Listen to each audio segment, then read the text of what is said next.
Զայնում չի իրականացում։ Երբ որ մենք խոսում ենք գեների ռազմագեների մասով, որպես կանոն բարձրաձայնվում է այն թեման, որ Հայաստանի իշխանության կողմից, որ նրանց հնարավոր թեման առաջին պլան բերելը կարող է տապալել այսպես կոչված խաղաղության գործընթացը, բայց ես ուզում եմ ասել հետևյալի մասին, եթե Հայաստանի որևէ իշխանություն խնդիր ուներ այդ թեման իր առաջնային քննարկման օրակարգում պահելու, ապա դա կարող էր զուգահեռ հարթությունում դառնալ բանակցությունների առարկա, որովհետև տեսեք, օրինակ անցյալ տարվա օգոստոսին Ադրբեջանը հայտարարեց, որ այդ ռեգիոնալ ապաշրջափակման թեման խաղաղության պայմանագրից դուրս է բերվելու եւ առանձին է քննարկվում, ինչը այս վերջին ամիսների տեղի ունենում։ Հիմա ինչ է խանգարում Հայաստանի իշխանությանը գեների ռազմագեների հարցը, առհասարակ հումանիտար բնույթի հարցերը, այդ թվում անհետ կորածների հետ կապված դարձնել առանձին քննարկման օրակարգ եւ զուգահեռ հարթությունում քննարկման տանել։ Հայաստանի իշխանությունների նման քայլից չգնալը ըստ էության ցույց է տալիս նրանց մոտ կամքի բացակայությունը եւ այդ մարդկանց ճակատագրերի նկատմամբ անտարբերությունը։ Ես ինքս մասնակցել եմ տարբեր հանդիպումների, այդ թվում խորհրդարանում տեղ ունեցած երկու փակ լսումներին, որոնք 5.5-6 ժամ են տևել, որոնց մասնակցել են ուժային կառույցների ղեկավարներ, մասնակցել են անհետ կորած մեր տղաների հարազատները եւ այլն, եւ ինքս որևէ հիմնավորում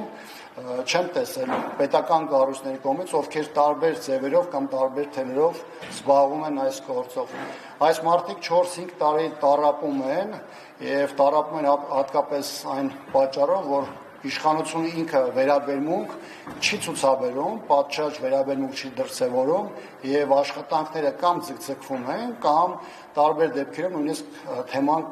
կանգնած է։ Դրանով է պայմանված նաեւ այն մեծ լարվածությունը, որ տարբեր քննարկումների ժամանակ տեղի ունենում, ընդհանուր դրանք հասնում են փողոցներ փակելու եւ այլն,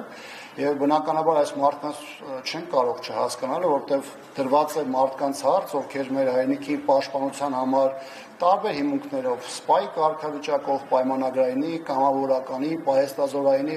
գնացել են եւ ներգրավել են եւ 4-5 տարի անցած, բայց նրանց ճակատագրերի վերաբերյալ որևէ նորություն չկա։ Սա ցանկացած լուրջ պետության, իրեն հարգող պետության համար պետք է լիներ առաջնային հարց, որտեղ հայրենիքի պաշտպանը դա այս պետության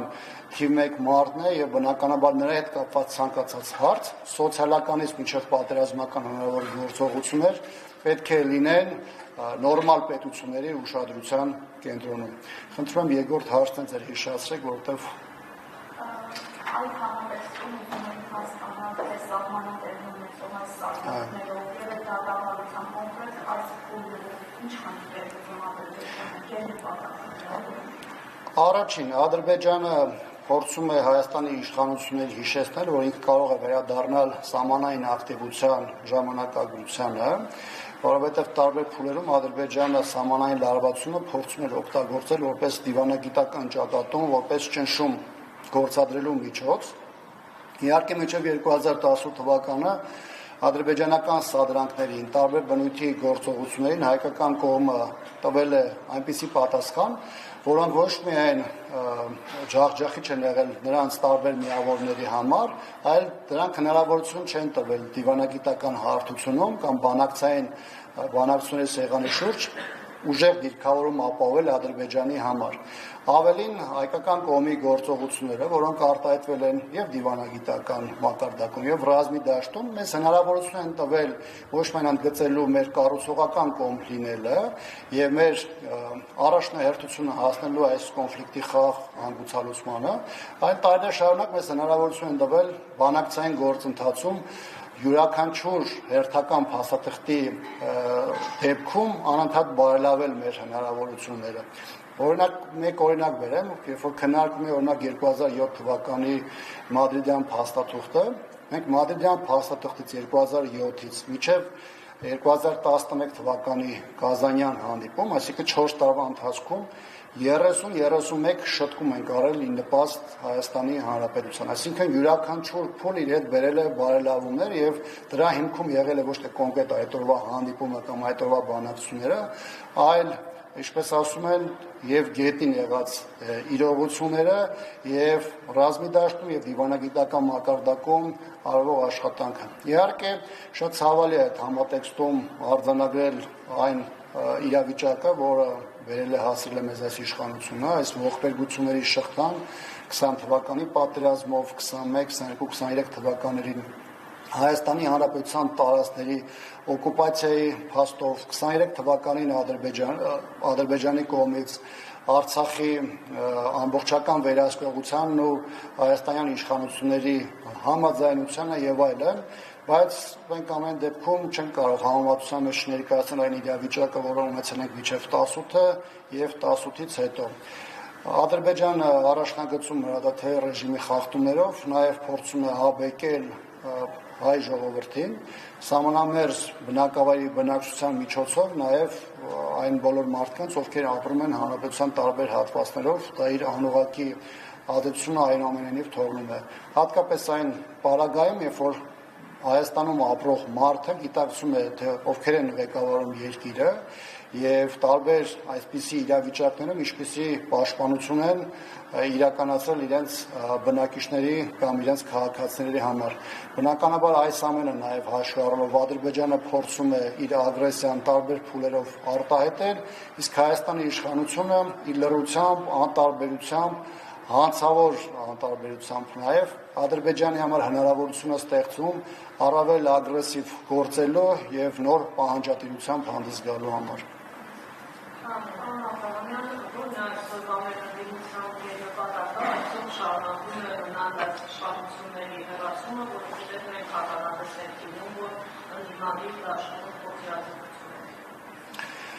Անկեղծ ասած դժվար է հիմա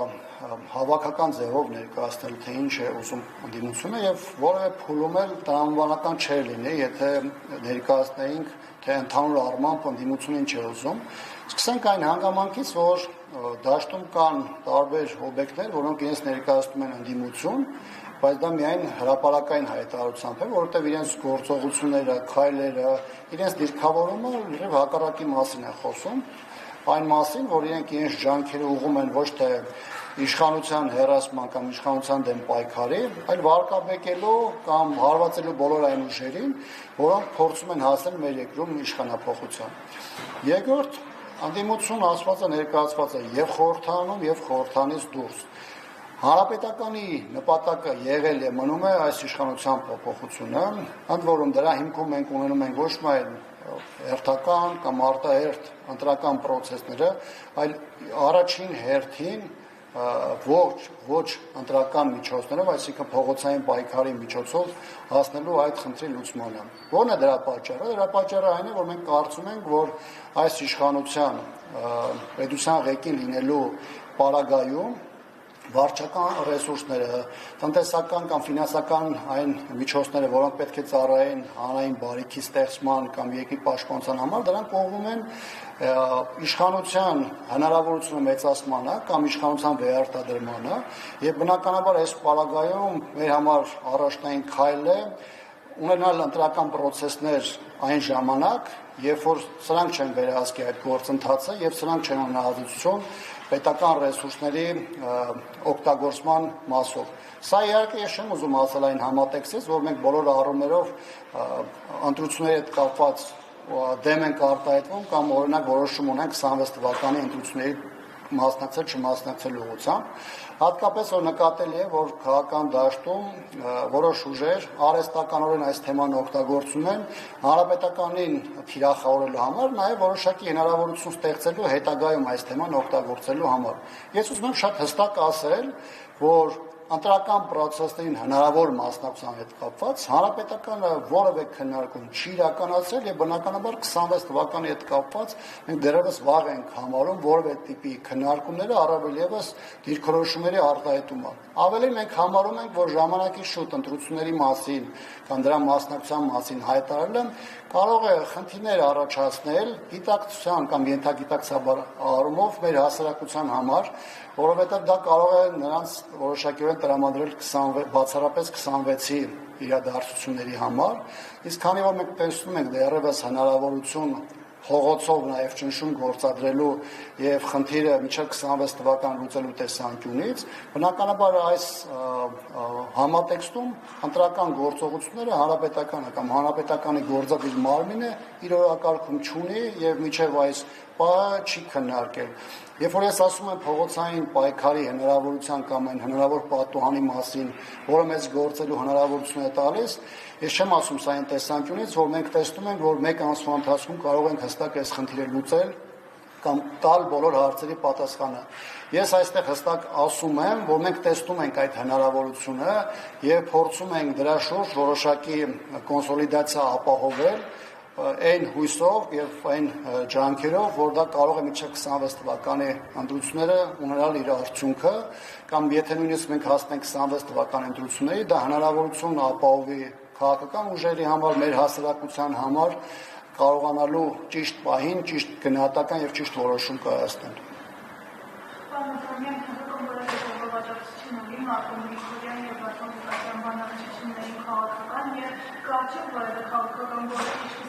Այսպես կոչված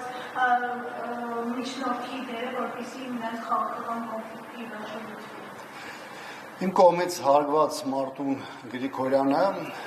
իր որոշումը քննարկելիս եւ կայացնելիս հանրապետականի հետ չի քննարկել, չի խորհրդակցել եւ դա եղել է իր համախոհների, իր ընտանիքի որոշումը։ Նաև ինչպես իմ նախորդ խոսքում նշել է, ելնելով նաև այն հանգամանքից, որ ինքը անկուսակցական է, մեր խմբակցում ներկայացված է որպես անկուսակցական գործիչ, ժամանակին առաջադրվել է որպես հայինի կուսակցության քվոտայով եւ բնականաբար քաղաքական տեսանկյունից հանրապետականի հետ որևէ առնչություն չունի։ Մենք լավ հարաբերություն ենք Մարտուն Գրիգորյանի հետ, հարգում ենք իրեն,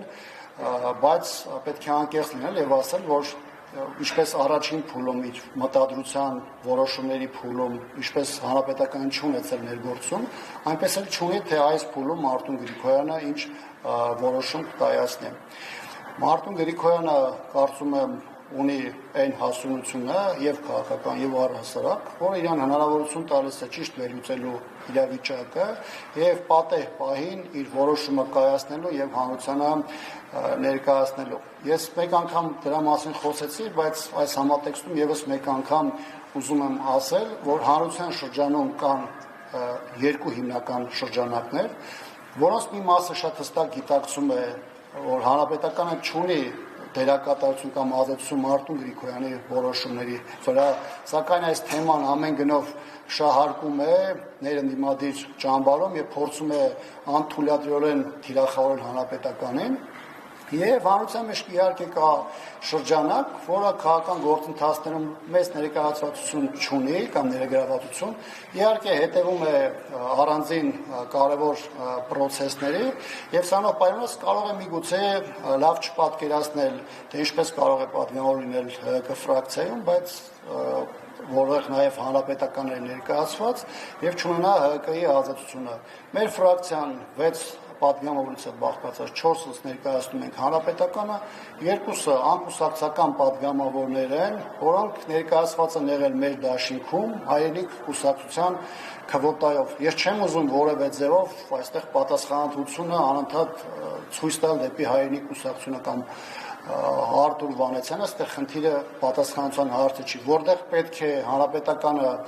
պատասխանատվություն ստանձնի, հանրապետականը պատասխանատվություն ստանձնում է։ Մենք որևէ խնդիր չունենք քողարկվելու, թաքնվելու, ինչ-որ մարդկանց մեջքի ետևում, ինչպես շատերն են անում, այդպես դրսևորվելու։ Բայց այսօր հանրապետականը շատ հստակ ասում է, եւ սա ասել ենք նաեւ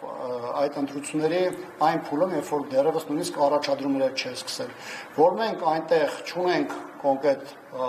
տեխնացու, որի սատարում ենք, կան մարդիկ, որոնց մենք համակրում ենք, որոնք մեր ընկերներն են եւ բնականաբար մենք բոլորին հաջողություն ենք մաղթում եւ իհարկե մեր մտքում ունենք այն նպատակը, որպեսզի թույլ չտանք ԿՊ-ին որևէ հարթությունում կլինի տեղական, թե համապետական պարզապես չվերարտադրվի կամ իր ղեկավարությունը որևէ ձևով չներկայացնի։ Բայց մենք այս թեմայի հետ կապված մի քանի անգամ արդեն խոսել ենք եւ ես հստակ ասում եմ, որ հանրապետականը ոչ մտադրություն ունի, ոչ էլ քաղաքական առումով կոռեկտ է համարում Մարտուն Գրիգորյանին որևէ ձևով այս կամ այն որոշման ուղղորդելու համար։ Մենք միակ բանը, որ արել ենք, ներկայացրել ենք մեր դիրքորոշումը, մեր պատկերացումները հանրապետական, թե մենք ոնց ենք պատկերացնում այս հարցը, բայց այս թեման չենք հանրայնացնում զուտ ելնելով այն հանգամանքից, որ չենք ուզում դա էլ որևէ ձևով ուղղակի կամ անուղղակի ձևով դիտվի որպես ճնշում Մարտուն Գրիգորյանի նկատմամբ։ Բայց սրա համատեքստում ուզում եմ եւս մեկ անգամ զգուշացնել եւ նաեւ տեղեկացնել մեր հասարակությանը, որ կան կոնկրետ քաղաքական խմբեր, շրջանակներ, անհատներ, տարբեր ուժերին կամ անհատներին գործիչների հետ ասոցացված անձինք, ովքեր իմանալով իրականությունը կամ իմանալով օբյեկտիվ պատկերը, փորձում են օգտագործել այս թեման հանրապետականին նկատմամբ տեղեկատվական արշավներ իրականացնելու եւ թիրախավորելու համար, ինչը մենք թույլ չենք տալու եւ ամենակոշտ ձևով այդ ամեն ինչին հակադարձել եւ հակադարձելու ենք։ Մենք թույլ չենք տալու որևէ մեկը մեր համբավը, հեղինակությունը, մեր անունը որևէ ձևով շահարկի եւ անկախ նրանից թե այս մեծ պարտադրված այդ տեղեկատվական օպերացիաները որքան կտևեն, ես իրենց բոլորին զգուշացնում եմ, որ սա մեր կողմից բավականին կոշտ, չոր եւ կատաղի արձագանք է ստանալու։ Որևէ մեկին թույլ չենք տալու հանրապետականի անունը որևէ ձևով շահարկելու եւ թույլ չենք տալու, որպեսզի մեր քաղաքացիներին ստով, կեղծիքով եւ խաբկանքներով տանելու, հասնելու միջև հաջորդ քաղաքական հանգրվան կամ քաղաքական process-ներ։ Մեզ հասարակության համար կարևոր է ստեղծել կարևոր կոմունիկացիաներ, որում շատ կարևոր